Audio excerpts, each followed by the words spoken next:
I survived a very challenging and intense experience in my life. I started to understand the power of thinking. I want to wake the world up to understand what thoughts do to us, how they create energy inside of us. How, if we think the same thought over and over and over again, it creates an emotional body. I discovered a part of me, I call it my divine self, my spiritual self, my soul self, an enormity, an energy, a light, a love. You haven't yet created a powerful, loving, gentle, supportive relationship with yourself where the voice in your head isn't driving the bus.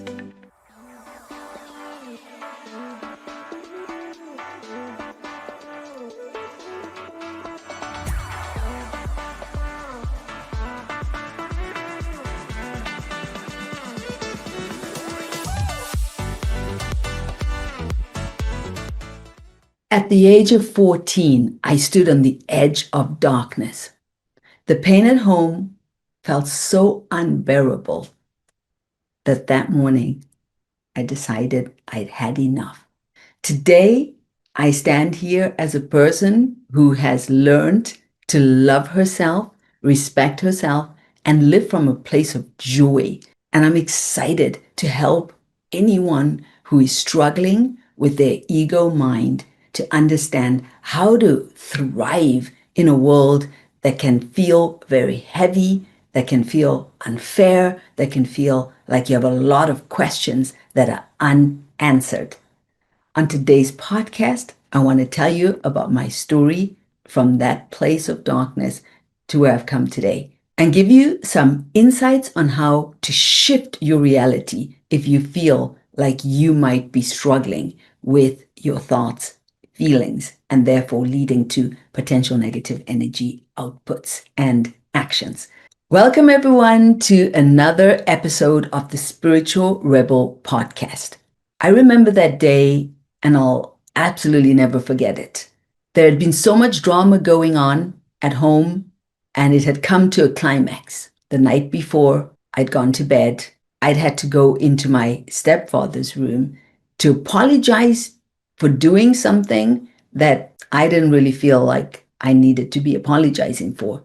But never mind, as I went into the room, he lay on the bed alone and called me over and patted the bed next to him. And I knew with every fiber of my body and my being that I didn't want to be there. I wanted to run and escape and go somewhere else because I'd already been experiencing some unwanted sexual advances from my stepfather. On that particular day, when I was forced to go in and apologize, as I sat on the bed next to him, he grabbed me and started touching my breasts. I ran out of the room, went to my bed, and cried my eyes out. At that point in my life, nobody was giving me any valuable, helpful input on how to protect myself, how to understand my sexuality, and how to express things that weren't okay for me. There was a lot of shame and guilt and uneasy feelings around sex. So as I lay in my bed crying, I felt helpless and hopeless. And after a barely sleeping that night, I woke up in a very clear mood that this was it. I was done. I wanted out. My mind didn't see any other way than to try to escape from this human body. I went to the bathroom cabinet, I opened it, and I got myself some pills. And those pills I'd gotten, you can maybe see that if you're watching the video version of this, I have an operation on my hand where I used to have a little bit of a big lump here, and the doctor removed that lump, and I'd been given these painkillers. So I took the painkillers and I downed most of the pills in there. All the while, my mind just tormenting me, going on and on and on about how I felt like I didn't see a way out, and the voice just kept telling me, get out, like this is good, you'll leave this body, it's going to be a better, like I just couldn't stop the thoughts in my head pulling me to this dramatic action to end my own life. And my sister was with me at the time. I remember going to her and showing her this bottle of pills and saying to her, I've taken these pills. And she said, no, you didn't. Like, and I said, yes, I did. I did. Yeah. And then she said, well, if you did, why don't you just take the rest then? And then I was like, I took those 3 pills and I gobbled them down. And then I stared at her. She stared at me. And then she understood this was happening. My sister yanked herself out of bed and she told me this story that she'd seen on TV. She was 15, I was 14, that she'd seen on TV somewhere where that if you drank lots of water and walked, you'd be okay. So we decided that that was the plan of action. She got me a bottle of water and we hit the street.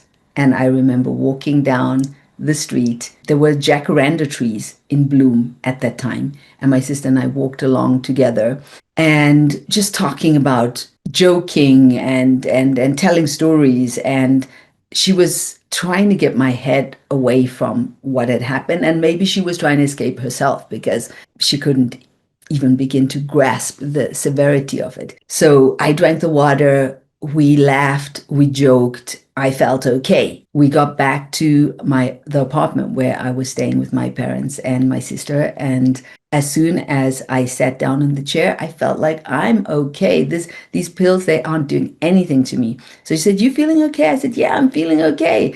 I just need to go to the toilet." And then I stood up, and as I stood up, I immediately collapsed. I collapsed on the floor and everything became dark, and I could just hear my sister screaming, and I could hear her footsteps running to the bedroom where my parents were and telling them what had happened. She told me later that she was so terrified that she hadn't actually told them.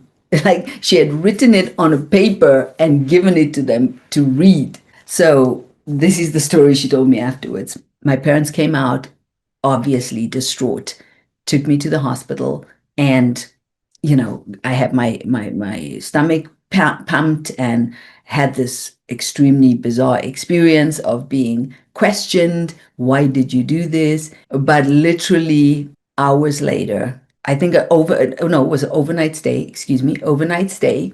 But the next day, after a literal short conversation, which didn't dig deep into why have you done this? I would have needed more time to start unpacking the story of the sexual abuse coming from my stepfather, right?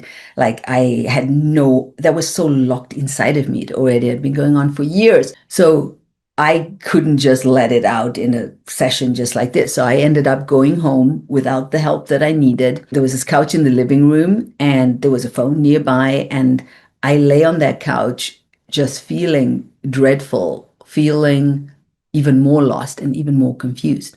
And the phone rang. Grrrn, grrrn.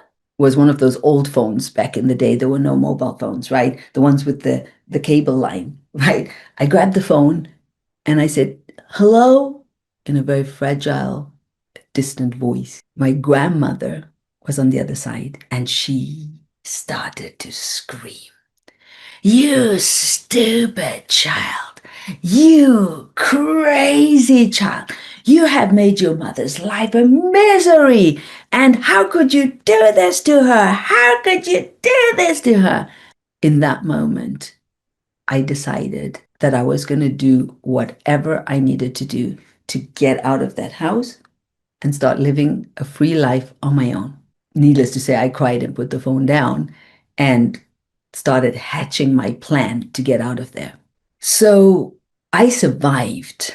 I survived a very challenging and intense experience in my life. I did get out of my parents' house with more drama, and I'll leave that story for another podcast. But I did get out and I did start living in a girls' hostel and had to leave school because I needed to take care of myself. I got a job and I started my life. Some years later, I ended up in India, as many of you know from my story, and I started working on myself. I started to understand the power of thinking, what thoughts do to us, how they create energy inside of us, how if we think the same thought over and over and over again, it creates an emotional body. Yes, and that emotional body creates how you act and show up in the world. So it creates what decisions you make, what you decide to do or not do, how you decide to operate. And starting to go inside, I discovered a part of me. I call it my divine self, my spiritual self, my soul self. I discovered a space, a spaciousness, an enormity, an energy, a light, a love, a frequency, just there on the surface, just buried underneath the story of my name, my story, my drama. Yes, being African, coming from a place of poverty consciousness, right? In the way we think about money, the way I was brought up to think about money. Let me be specific because Africa is a big place and many people are brought up in different ways. Yeah. But I would say in general, there is a poverty consciousness that is there due to the history and everything that's happened there. So I found myself in the situation of dealing with this societal version of me. And in that societal version of me, there was so much rules of how I need to be, how I need to talk, how I need to walk, what shall I dress. Everything was so controlled and didn't come from a natural place, didn't come from my true expanded self, didn't come from a place of inspiration or excitement. Most of what I was thinking and doing was a program running from my belief system. So when you're listening to this, I want you to understand this. I want you to start really getting friendly with this concept because it is going to be the game changer. It's the foundation to build your relationship with yourself and start having a powerful, deep, and beautiful, meaningful relationship with yourself that is supportive, that is loving, that's inspirational, right? To have a relationship with yourself that you know that you are going to be there for yourself and you have strong roots inside of a peaceful, positive, and powerful place inside of your own heart. Now, I hadn't been taught any of this before I went to India and had that awakening, right? Enlightenment that took me on that journey back home. Over the years, I have dealt with various levels of healing the trauma of what happened to me. Yeah.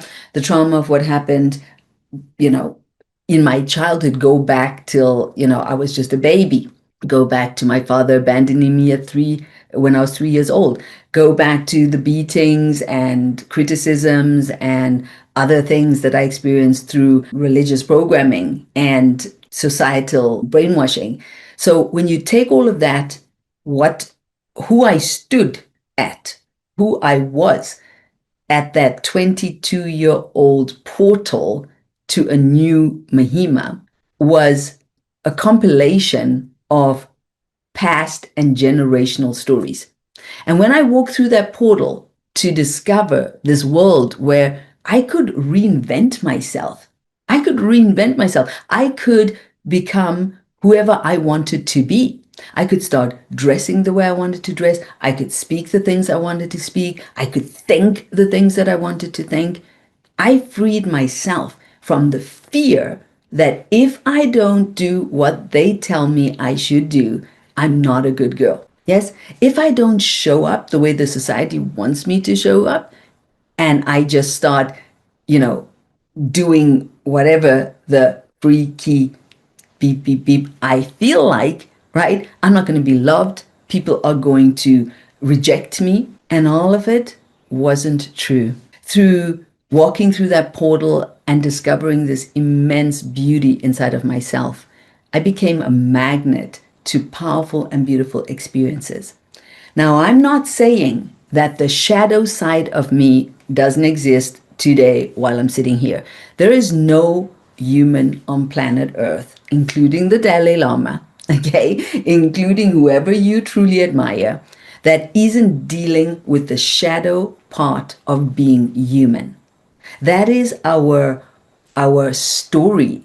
Yeah, it comes with the physical body. It comes with your name. It comes with where you're born. It comes with who your parents were. It comes with whether you were adopted or not. It comes with whether you had money or no money, whether one of your parents was sick and you lost them at an early age. Like all of that stuff is part of your humanity. Yeah, it's part of the human form. Yes, and it is a part of you. It is a part of you, an important part of you for this 3D world. The soul, the spirit, takes home inside of this body and inside of the story. And this body and this story is a way for the soul to express itself in the world. Yes, the soul could leave this body at any second and this story would be over. So when we start doing that deeper work on ourselves, it is not so much about healing from your pain of the past and healing your trauma, rather than shifting identity completely. Completely shifting your identity away from I am my body, I'm my name, I'm my story, I'm my house, I'm my mortgage, I'm my kid. Shifting the identity from that to soul identity. Yes, I am eternal. Yes, I came into this world with nothing and I'll leave with nothing. So, yeah, that's the expansion. I am here in this chair, but because I'm energy, yes, I'm energy particles, I'm also able to connect with the world around me. I'm able to connect with the tree that I see outside of my window right now, and the grass, and the sky, and the trees. I'm able to connect with every living and non living entity that is on planet Earth as a wave particle. My imagination, one of my most strongest parts of me, is able to connect and expand my perspective on how I view reality and how I experience the world. Yes, we're able to connect with stars, with planets, with moons. We're able to understand the world through the soul perspective. And this changes everything, like it did for me with that enlightening experience at 23 years old. It literally changed everything. Yes. What I loved the most about walking through that portal and discovering my true divine self was feeling this enormous, enormous spaciousness where when I connect to that aspect of me, fear goes away, doubt disappears, anxiety about any future goes away, dealing and thinking over and over again about the past goes away. And what remains is an insanely sweet, loving, gentle, soft presence that is expansive beyond anything what you can think with the mind, right? And without experiencing this, these are just words coming out of my mouth, but I'm hoping that I'm able to transmit energetically through my voice, through my body, through my eyes, through my whole being, the experience of this essence. Yes. And through the experience of this self, it's a shift of identity. You start to question what you've been taught, those voices in your head, the stories that you're telling with yourself, right? So what I've learned is how to silence the monkey. I call that the monkey mind, right? The voice of the ego that drives us into negative thoughts, negative emotions, negative actions, right? Because it's a domino effect. It starts with a thought, right? Why did that person do this to me? Why were they so unkind to me? Why didn't they love me more, right? And then you have the thought over again, and you have the thought over again, and that causes you to start feeling a certain way. Yeah, maybe you'll feel anger, maybe you'll feel sad, maybe that turns into depression, maybe that turns into some form of wanting to harm yourself. This is how it goes. This is the process. There is such a simple solution to this, you know, and that's the passion of the work that I'm doing at the Love University, yes, and the Mahima Mindset brand. I want to wake the world up to understand that we have a tool called meditation. There's also visualization. It's not spiritual woo. Okay? I'm not talking about talking to angels or anything that you might experience as like, okay, this is just some kind of weird. This is grounded these days, scientifically proven, yeah, methods and strategies that, if implemented, for example, in a school where kids would be learning this, learning how to balance their emotions, but that would come through understanding their mind, understanding their belief systems, and being able to alchemize, okay, their thoughts so that their thoughts don't go repeatedly going to harmful places. But this isn't just happening to kids. Kids are learning this from adults. Yes, as adults like myself, yeah, I was so trapped in my mind, so trapped in the prison of repeated feelings of not enoughness. I'm not good enough. I'm not smart enough. It's never going to be enough, right? This not enoughness. And you might have come across that issue, right? You have money, you have influence, you have things that you wanted to have, but there's just something that keeps feeling like this isn't enough. Yeah, there is something missing. You haven't yet created a powerful, loving, gentle, supportive relationship with yourself where the voice in your head isn't driving the bus. The voice in your head can be seen for what it is. Yes, the inner child seeking attention for the things that didn't get resolved in the many, many opportunities of our childhood to cause that trauma. Yes, the voice in our head is that longing to be loved, to be seen, to be validated, but we're not loving ourselves. We're not seeing ourselves, and we're not validating ourselves.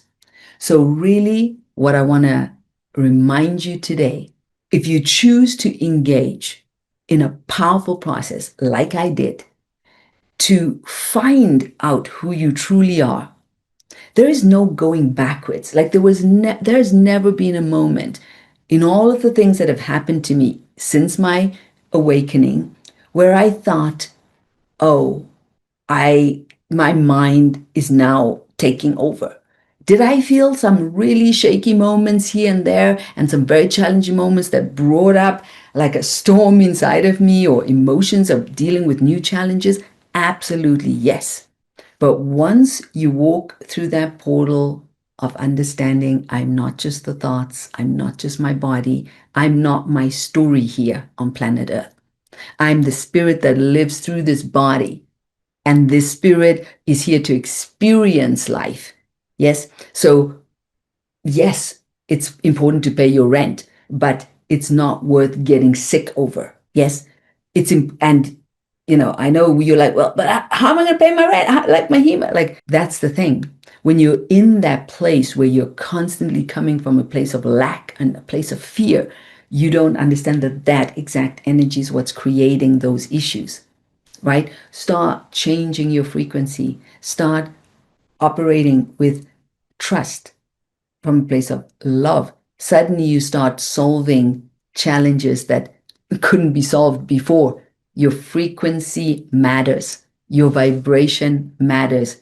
Energy matters. And that is what this new millennium is going to be showing many people as we shift away from the consciousness of doing, yes, to the consciousness of being.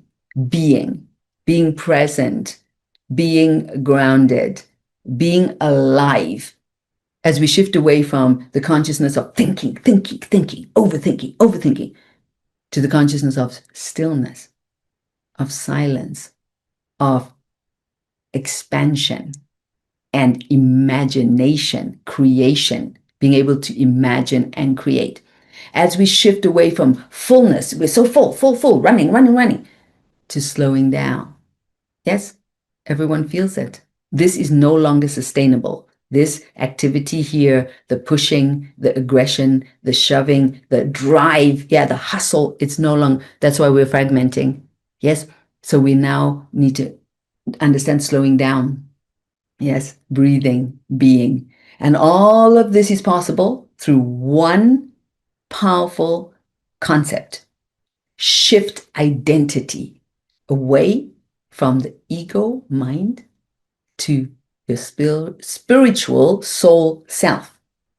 And that shift doesn't shift back. You're not shifting back and forth.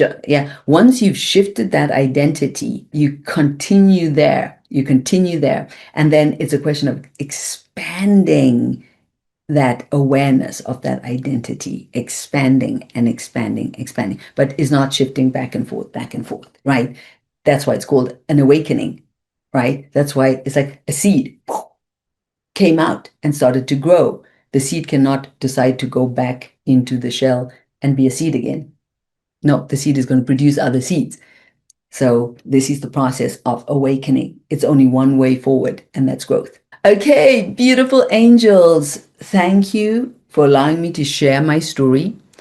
I hope that through sharing the story, I could help you understand why you may be feeling certain things in your life, or why you maybe came to certain moments, and the process that it's going to take to dismantle, right, those feelings and to move into the feelings you really want to be feeling, which is elevated, peaceful, joyful, and loving. And most importantly, that you trust yourself and that you feel well in yourself. And that when you close your eyes, you know, this is the most beautiful place I could ever be, here inside of my own heart. Please share this podcast with as many people that you think need this. Tell me in the comments if there's anything that you've ever experienced that took you to an edge where you're like, ooh, maybe, maybe I'm done with this. And if you did, what maybe was the point that made you continue your powerful and beautiful journey? Thank you for showing up today. So much love, and looking forward to serve and be with you in the next podcast. Love. Bye-bye.